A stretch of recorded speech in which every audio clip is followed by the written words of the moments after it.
Hello friends, मी Vishakha. Global online मराठीमध्ये आपल्या सर्वांचं स्वागत आहे. आजच्या सेशनमध्ये आपल्याला आरटीमिल युनिव्हर्सिटीच्या पीएचडी एंट्रन्स टेस्टसाठी रिसर्च मेथोलॉजीचं प्रिपरेशन करायचं आहे.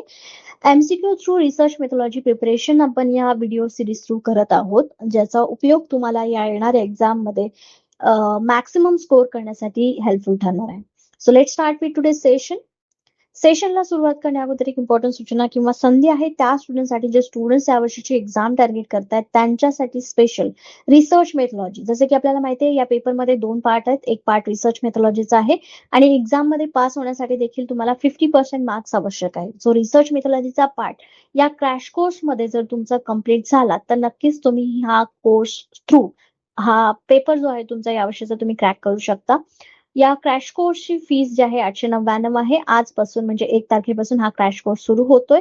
तर तुम्ही तुमचं नाव रजिस्टर करण्यासाठी इकडे दिलेल्या व्हॉट्सअप नंबरवरती मेसेज करून लगेचच आपल्या प्रिपरेशनला सुरुवात करू शकता आणि गॅरंटेड सिलेक्शन आपल्या याच्यात मिळवू शकता. So let start. आजचा पहिला प्रश्न आहे, रिसर्च इज संशोधन आहे. काय आहे? ऑप्शन्सपैकी आपल्याला सांगायचं की रिसर्च म्हणजे काय आहे किंवा रिसर्च काय आहे. ऑप्शन्स आहेत, सर्चिंग अगेन अँड अगेन, पुन्हा पुन्हा शोधत आहे. Finding solution to any problem, कोणत्याही समस्येवर तोडगा काढणे म्हणजे research. Working in a scientific way to search for the truth of any problem, कोणत्याही समस्येचे सत्य शोधण्यासाठी वैज्ञानिक मार्गाने कार्य करणे म्हणजे research. None of the above, वरीलपैकी काहीही नाही. तर रिसर्चमध्ये यापैकी कुठला आन्सर आणि कुठलं ऑप्शन जे आहे ते आपल्याला मोस्ट रिलेव्हंट वाटतं आहे किंवा मोस्ट करेक्ट वाटतं आहे रिसर्चसाठीची डेफिनेशन आपण त्याला बोलू शकतो. त्याच्यामध्ये करेक्ट आन्सर आहे C, working in a scientific way to search for truth of any problem.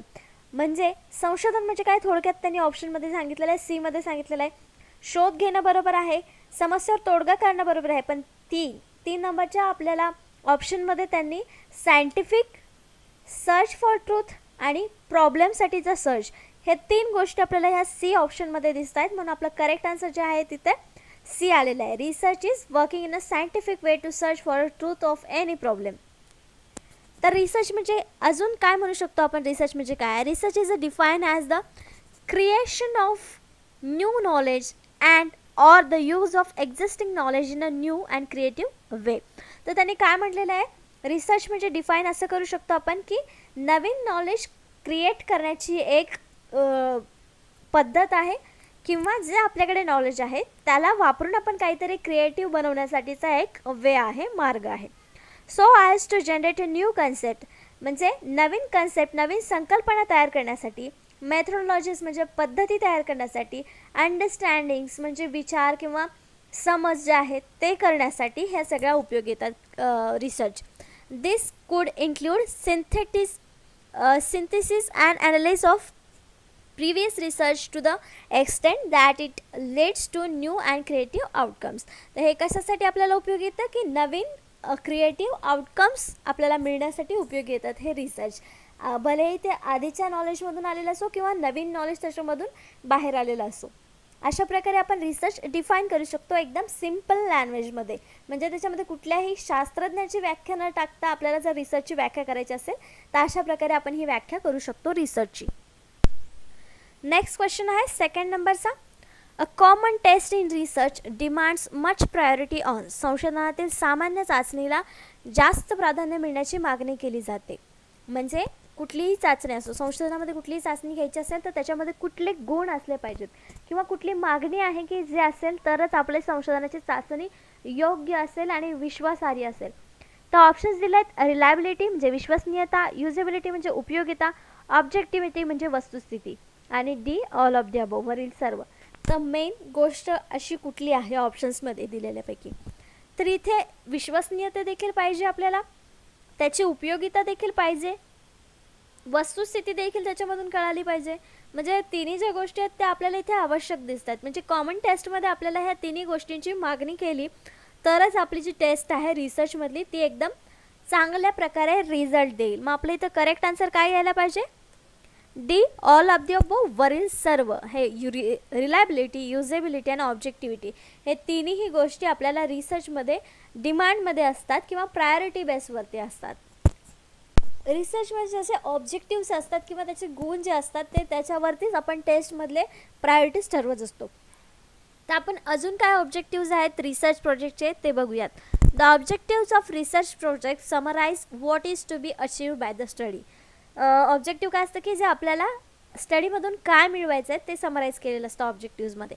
Research objective should be relevant, feasible, logical, observable, unique, vocal and measurable.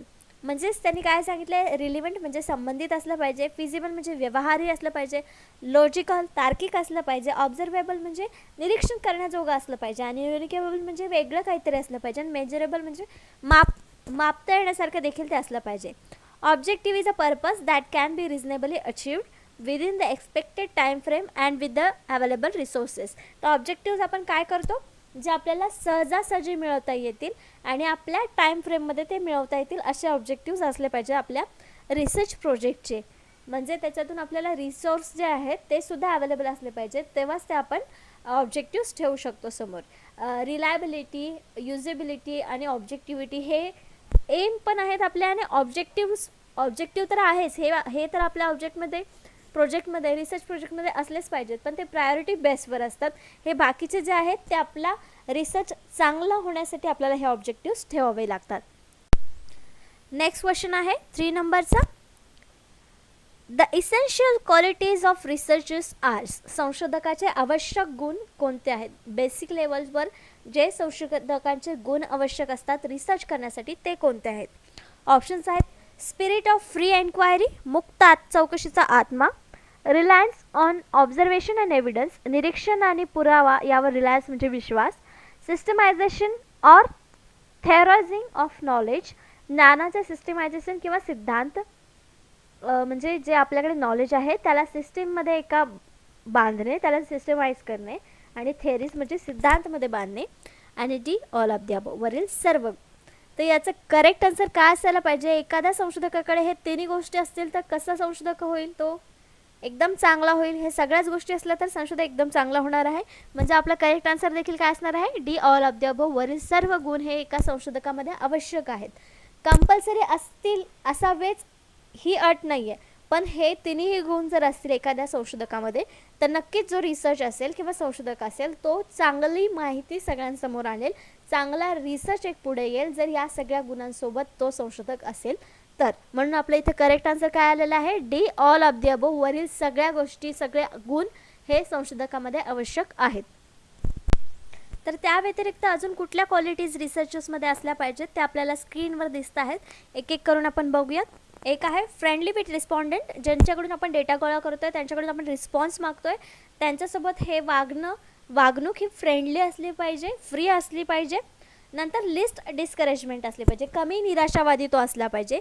Free from प्रिज्युडिसाइज म्हणजे आपले जे पूर्वग्रह आहेत त्याच्यापासून तो दूर असला पाहिजे. त्याच्यामध्ये कुठल्याही प्रोजेक्ट करताना कुठल्याही विषयाबद्दल त्याचं पहिलं मत नसणं अपेक्षित आहे. कॅपॅसिटी ऑफ डेप्थ इन्फॉर्मेशन म्हणजे त्याच्यामध्ये क्षमता असली पाहिजे की डेप्थ म्हणजे खोलपर्यंतचं इन्फॉर्मेशन, माहिती आपल्याला मिळवता आली पाहिजे किंवा मिळवण्याची त्याच्यामध्ये धमक पाहिजे किंवा इच्छाशक्ती पाहिजे. ॲक्युरेसी म्हणजे परफेक्शन जे आहे ते त्या रिसर्चरमध्ये असलं पाहिजे किंवा ते परफेक्शन आणण्याची त्याच्यामध्ये क्षमता पाहिजे. ट्रुथफुल असला पाहिजे. रिसर्चर ट्रुथफुल का असला पाहिजे? आपला रिसर्च व्यवस्थित चांगला व्हावा किंवा खरं रिझल्ट जो आहे तो समोर येण्यासाठी रिसर्चर देखील ट्रुथफुल हवा. कीन ऑब्झर्वर म्हणजे तो एक योग्य किंवा चांगला निरीक्षक असावा. संशोधक कुठलाही असेल त्याला चांगलं ऑब्झर्वेशन करणं गरजेचं आहे. हा एक गुण आहे, तो खूप महत्त्वाचा आहे. त्यातूनच त्याचा रिसर्चचा विषय किंवा इन्फॉर्मेशन ही त्याला मिळत असते. केअरफुल इन लिसनिंग, जसं ऑब्झर्वेशन चांगलं पाहिजे तसं ऐकण्यामध्ये देखील तो चांगला पाहिजे. आपल्याला कधी कधी डेटा हा ऐकण्यामधून देखील मिळतो. आपण डेटा गोळा करताना ऐकतो सुद्धा आणि त्यातूनच डेटा गोळा करत असतो, म्हणून तो ऐकण्यामध्ये सुद्धा चांगला असला पाहिजे. Low dependency and common sense म्हणजे कॉमन सेन्स इथं जास्त नाही वापरता आलं पाहिजे किंवा त्याच्यावरती डिपेंडन्स जास्त असलं नाही पाहिजे. लॉजिक लावून तिथे चालणार नाही की अंदाज बांधून तिथे चालणार नाही आहे. लिस्ट टाईम कन्झ्युमर कमीत कमी टाईम वापर करणारा किंवा कमी वेळ लागला पाहिजे असा तो रिसर्चर पाहिजे. इकॉनॉमिकल पाहिजे म्हणजे बऱ्यापैकी त्याच्याकडे पैसा असावा रिसर्च करताना किंवा लागणार आहे तेवढा तरी असावा. Low care of disapproval of society म्हणजे सोसायटीने जरी रिजेक्ट केलेल्या काही गोष्टी असतील तर त्याच्याबद्दल केअर न करणारा तो असावा. एक्सपर्ट इन सब्जेक्ट जो सब्जेक्ट त्याने निवडला आहे त्याच्यामध्ये तो एक्सपर्ट असावा, तज्ज्ञ असावा. फ्री फ्रॉम हॅस्टी स्टेटमेंट्स, कुठलेही हॅस्टी स्टेटमेंट त्याने करू नयेत असा रिसर्चर हवा. गुड इन कन्व्हर्सेशन, म्हणजे लोकांमध्ये संवाद साधताना त्याने कन्व्हर्सेशन चांगल्या प्रकारे केलं पाहिजे, संभाषण चांगलं केलं पाहिजे, त्याच्यामध्ये तो चांगला असला पाहिजे. हॅविंग क्लिअर टर्मिनॉलॉजी, म्हणजे त्याला काय करायचं आहे, त्याची टर्मिनॉलॉजी काय आहे ही क्लिअर असली पाहिजे, त्याला ते माहिती असलं पाहिजे. ट्रेन इन रिसर्च टूल, त्याला सगळे रिसर्च टूल माहिती पाहिजेत, कुठला टूल कुठे यूज करायचा आहे, त्याच्या रिसर्चमध्ये त्याच्या विषयामध्ये त्याला कुठलं टूल यूज करायचं आहे हे त्याला समजलं पाहिजे. Dress and behaviour same to the area जो निवडलेला आहे त्याच्याबद्दल त्याप्रमाणे त्याची वागणूक आणि ड्रेस असला तर तो तिथली माहिती चांगल्या प्रकारे जमा करू शकतो. मोर ॲनालिटिकल असावा, जी काय माहिती मिळवलेली त्याचं विश्लेषण त्याला चांगल्या प्रकारे करता आलं पाहिजे, तो एक चांगला विश्लेषक असावा. इक्वॅलिटी अँड जस्टिस, दोन्हीमध्ये न्याय आणि समानता करणारा असावा, म्हणजे त्याच्यात कुठलाही पक्षपात होणार नाही एखाद्या रिसर्चमध्ये. तर हे सगळे गुण आहेत ते चांगली क्वालिटी, म्हणजे एखाद्या रिसर्चची, संशोधकाचे चांगले क्वालिटी, चांगले गुण दर्शवतो. अशा प्रकारे आपण ते एक्सप्लेन करू शकतो. एवढं सगळे आपल्या लक्षात राहणार नाहीत, पण ज्या काही चांगल्या गोष्टी आवश्यक आहेत ते आपण तिथे एक्सप्लेन करू शकतो. नेक्स्ट क्वेश्चन आहे 4th नंबरचा. In the process of conducting research, formulation of hypothesis is followed by. हायपोथेसिसचे फॉर्म्युलेशन, हायपोथेसिस तयार करणं, हे संशोधन करण्याची प्रक्रिया त्यानंतर केली जाते. कशानंतर केली जाते हे आपल्याला सांगायचं आहे. ऑप्शन्स आहेत statements of objectives, analysis of data, selection of research tools and collection of data. तर हायपोथेसिस आपल्याला सुरुवातीला मांडावे लागतात, पण ते कशाच्या नंतर केले जातात, तर जेव्हा आपण सिलेक्शन डेटा गोळा करायचे टूल्स जेव्हा निवडतो त्याच्यानंतर आपल्याला हायपोथेसिस फॉर्म्युलेट करावे लागतात. मग इथे आपलं करेक्ट आन्सर काय असणार आहे? C, selection of research tools. संशोधन साधनांची निवड केल्यानंतर हायपोथेसिस फॉर्म्युलेशन होतं. ही एक प्रोसेस आहे जी आपण रिसर्च कंडक्ट करताना करतो. ती प्रोसेस काय आपण कशी आहे ते बघूया. तर इथे काय आपल्याला स्टेप्स दिसत आहेत ज्या रिसर्च करताना आपल्याला फॉलो करायच्या असतात. तर पहिली स्टेप आहे चूज अ टॉपिक. सगळ्यात पहिलं आपल्याला टॉपिक चॉईस करायचा असतो, कुठला टॉपिक घ्यायचा आहे आणि त्याच्यावरती डीप स्टडी करून मग बाकीचं गोष्टी करायच्या असतात किंवा बाकीच्या स्टेप्स फॉलो करायच्या असतात. सेकंड स्टेप्समध्ये कलेक्ट बॅकग्राऊंड इन्फॉर्मेशन, म्हणजे त्याच्याबद्दल कोणी काही आधी लिहिलेलं आहे का, त्याच्यावर काही लिखाण झालेलं आहे का याच्याबद्दल करायचं असतं. नंतर ऑर्गनायझ इन्फॉर्मेशन अँड सायटेशन, जी काही इन्फॉर्मेशन आहे आपण माहिती गोळा केलेली आहे त्याच्यामधून ऑर्गनाईज करायची असते माहिती. आणि जी माहिती आपण कलेक्ट करतो डेटा कलेक्शनमध्ये पद्धती कुठल्या कुठल्या वापरायच्या आहेत हे आपल्याला थर्ड स्टेपमध्ये करावं लागतं. त्याच्यामध्येच आपण हायपोथेसिस वगैरे रेडी करतो. आणि नंतर फोर्थ स्टेप असते की जी इन्फॉर्मेशन आपण मिळवलेली आहे त्याच्यामध्ये इन्फॉर्मेशन इव्हॅल्युएट करायची असते.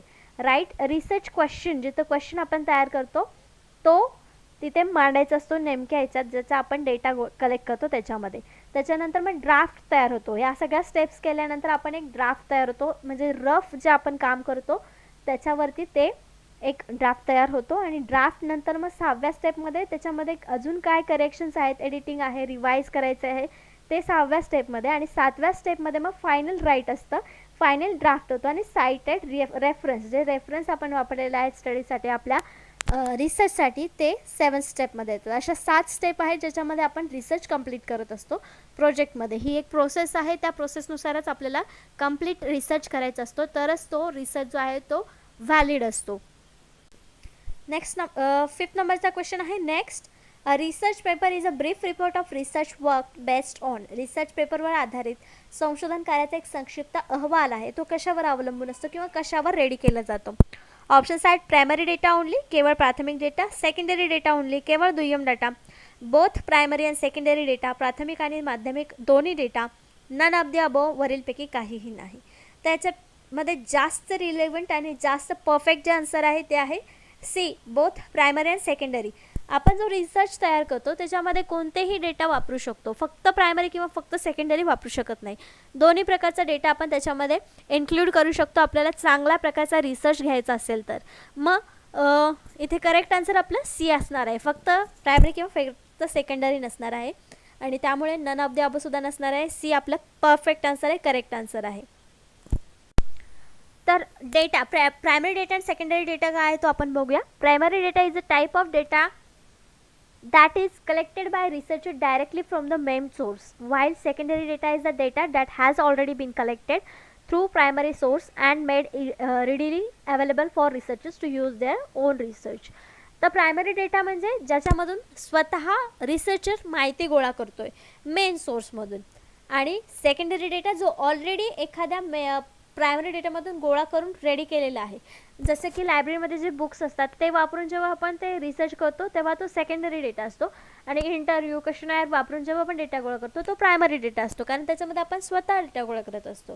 तर हे दोन टाईप्स आहे, प्रायमरी आणि सेकंडरी डेटा.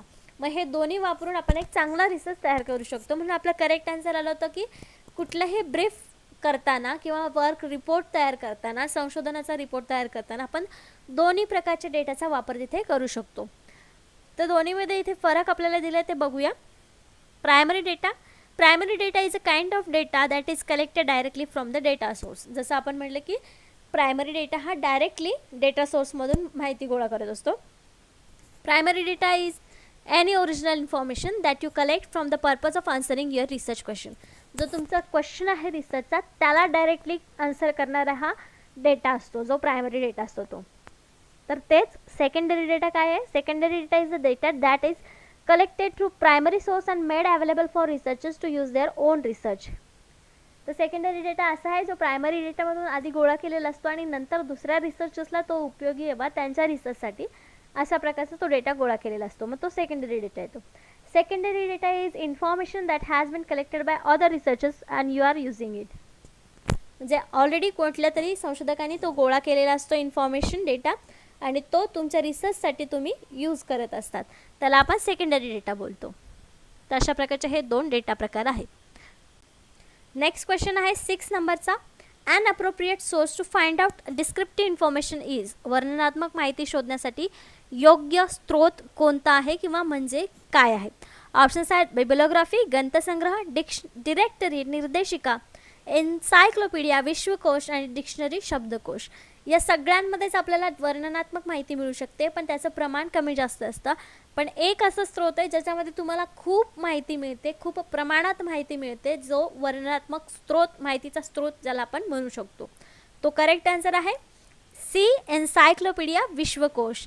हा आपणच नाही, जो रिसर्चर रिसर्च करतो आहे तो प्रत्येकजण या प्रकारच्या किंवा या एन्सायक्लोपीडियाचा वापर आपल्या रिसर्चसाठी करत असतो, कारण हा एकमेव वर्णनात्मक माहिती शोधण्यासाठीचा मोठा स्रोत आहे. बाकी जे आहेत ते देखील त्यातून आपण माहिती मिळवतो, पण हा ऑनलाईन आणि इझिली अवेलेबल होणारा स्रोत आहे, म्हणून जास्ती करून बहुतेक करून रिसर्चर्स याला वापरतच असतात. Encyclopedias attempt to summarise knowledge in relatively short articles. म्हणजे जे काही नॉलेज आहे आपलं ते शॉर्ट आर्टिकल्समध्ये हे समराइज करतं, सारांश रूपात हे लिहितं. As well as providing basic overviews of topics and answer to simple facts. जे रिअल फॅक्ट्स आहेत, सत्य आहेत, त्याला साध्या भाषेमध्ये कन्वर्ट करून हे एन्सायक्लोपीडिया आपल्याला प्रोव्हाइड करत असतात. Encyclopaedia perform the function of providing context, in the other words identifying where the topic fits the overall theme of knowledge. तर जिथं आपल्याला नॉलेज पाहिजे असतं ते सगळं नॉलेज आपल्याला एन्सायक्लोपीडियावरती मिळतं. जे आपल्याला वर्ड्सच्या फॉर्ममध्ये पाहिजे असतं ते सगळं नॉलेज आपल्याला इथे एन्सायक्लोपीडियावर मिळतं, जे सगळ्या रिसर्चर्सला उपयोगी ठरतं किंवा जे स्टुडंट्स आहेत त्यांना देखील हे उपयोगी पडत असतं. नेक्स्ट क्वेश्चन आहे 7th नंबरचा. Controlled group is a term use in dash dash. नियंत्रित गट ही संज्ञा डॅश डॅशमध्ये वापरली जाते. कशामध्ये? ऑप्शन्स आहेत सर्वे रिसर्च, सर्वेक्षण संशोधन, हिस्टोरिकल रिसर्च, ऐतिहासिक संशोधन, एक्सपेरिमेंटल रिसर्च, प्रायोगिक संशोधन आणि डिस्क्रिप्टिव्ह रिसर्च, वर्णनात्मक संशोधन.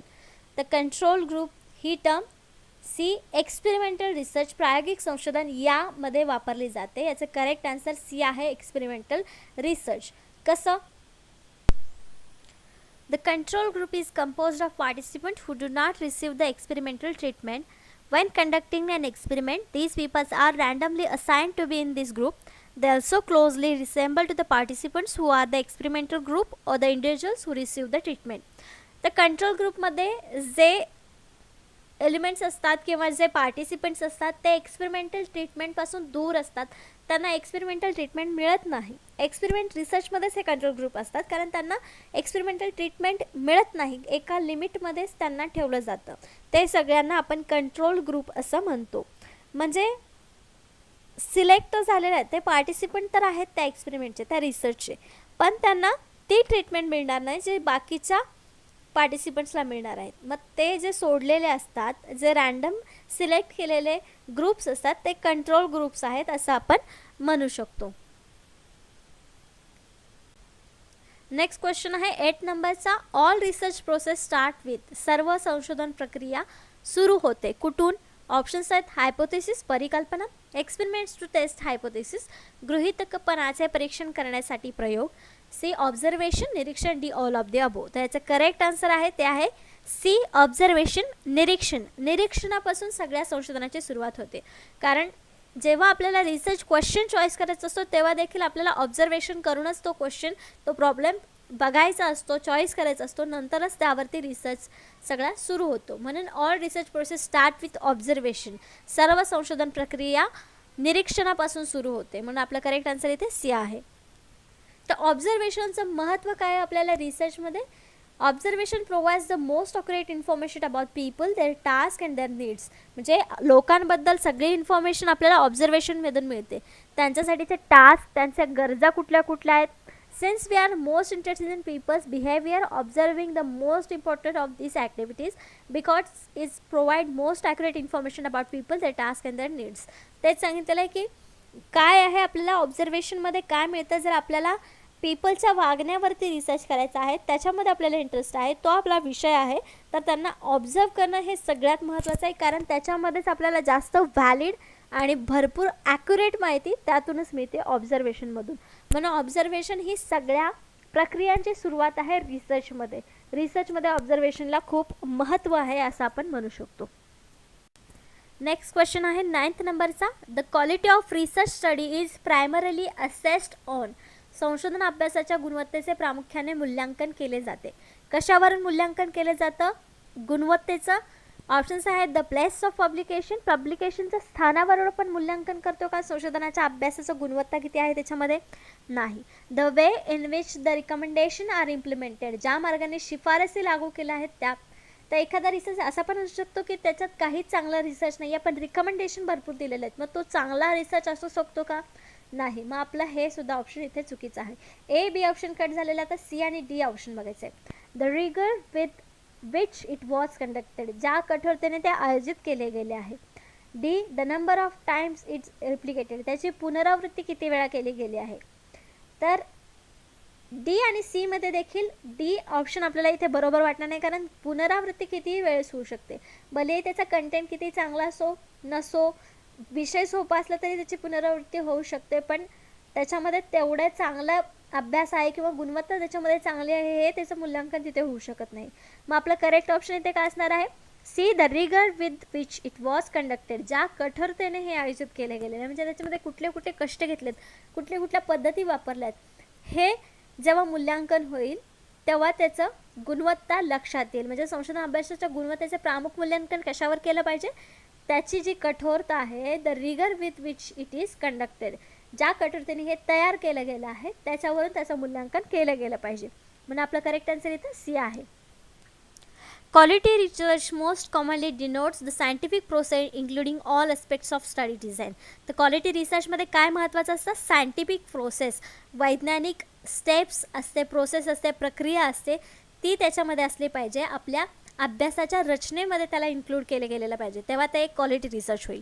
In particular it relates to the judgement regarding the match between the methods and question. जे क्वेश्चन्स आणि पद्धती आपण वापरणार आहोत ते सुद्धा त्याच्यामध्ये व्यवस्थित फिट करता आलं पाहिजे, त्याचं जजमेंट आपल्याला असलं पाहिजे. Selection of subject, measurement of outcome and protection against systemic bias, non systemic bias. तर हे सगळ्या ज्या गोष्टी आहेत की पक्षपातीपणा, अपक्षपातीपणा, मोजमाप, जे आपल्या आउटकम्स येणार आहेत, निष्कर्ष येणार आहेत, त्याचं मोजमापामध्ये मांडणी करणं किंवा टॉपिक, विषयाची निवड करणं, हे सगळे महत्त्वाचे विषय आहेत. त्यावरून आपल्या रिसर्चची क्वालिटी कळते किंवा क्वालिटी मेंटेन राहण्यासाठी हे सगळं आपल्याला व्यवस्थित करणं गरजेचं असतं. तेव्हाच तो एक क्वालिटी रिसर्च पब्लिश होतो किंवा समोर येतो. नेक्स्ट क्वेश्चन आहे 10th नंबरचा. Research methodology refers to. Research मेथॉडॉलॉजीचा संदर्भ काय आहे? रिसर्च मेथॉडॉलॉजी म्हणजे आपण जो विषय आत्तापर्यंत अभ्यासतोय तो, संशोधन कार्यपद्धती. त्याचा संदर्भ काय आहे. ऑप्शन्स आहेत the sampling techniques, the tools that researcher use, the chain of association between research question and the research design, qualitative methods गुणात्मक पद्धती. रिसर्च मेथडॉलॉजीमध्ये सगळ्याच गोष्टी आल्या पाहिजेत. मग त्याच्यामध्ये सॅम्पलिंग आलं पाहिजे, टूल्स आले पाहिजेत, क्वालिटेटिव्ह मेथड्स आल्या पाहिजेत. मग ह्या तिन्ही ऑप्शन्स असलेला एखादा ऑप्शन्स आपल्याला इथे दिलेलं नाही आहे. मग ह्या तिन्ही पण एकाच गोष्टीमध्ये एकाच ऑप्शनमध्ये इन्क्लुडेड आपल्याला दिसत आहेत की the chain of association between research question and the research design. संशोधन प्रश्न आणि संशोधन रचना यांच्यातली एक साखळी म्हणजे रिसर्च मेथॉडॉलॉजी. ही डेफिनेशन आपण इथे करू शकतो रिसर्च मेथॉडॉलॉजीची. म्हणून आपलं करेक्ट आन्सर इथे काय आहे, सी. बाकीचे तिन्ही ऑप्शन देखील रिसर्च मेथॉडॉलॉजीमध्ये इन्क्लुडेड आहेत, पण योग्य डेफिनेशन रेफर्स टू संदर्भ हा आपण सी ऑप्शननीच देऊ शकतो. म्हणजे इथे करेक्ट ऑप्शन सी आहे. Research methodology is specific procedure or technique use to identify, select, process and analyse information about the topic. तर रिसर्च मेथॉडॉलॉजी काय करते, आपल्याला एखाद्या टॉपिकविषयी चांगली माहिती मिळवण्यासाठी एक प्रोसिजर, प्रक्रिया, टेक्निक्स, तंत्र कुठले यूज करायचे किंवा कुठली प्रोसेस यूज करायची, विश्लेषण कसं करायचं, सिलेक्ट कसं करायचं, या सगळ्याबद्दल रिसर्च मेथॉडॉलॉजी आपल्याला माहिती देत असते. In research paper, the methodology section allows the reader to critically evaluate study overall validity and reliability. तर रिसर्च पेपरमध्ये मेथॉडॉलॉजी जी आहे म्हणजे रिसर्च मेथॉडॉलॉजी जी आहे ती त्याची वैधता किती आहे, त्याची विश्वासार्हता किती आहे हे मूल्यांकन करण्यासाठी महत्त्व देते किंवा आपल्याला साथ देते. मेथॉडॉलॉजी आपल्याला इथे मूल्यांकन करण्याला साथ देते. तर अशा प्रकारे आजचे आपले 10 प्रश्न 10 कन्सेप्ट इथेच झालेले आहेत. नेक्स्ट लेक्चरमध्ये पुढच्या टॉपिकवरती आणि या टॉपिकवरती असे दोन्ही मिक्स क्वेश्चन्स आपण MCQs बघणार आहोत, त्याच्यावरच्या कन्सेप्ट बघणार आहोत. आजच्या लेक्चरसाठी धन्यवाद.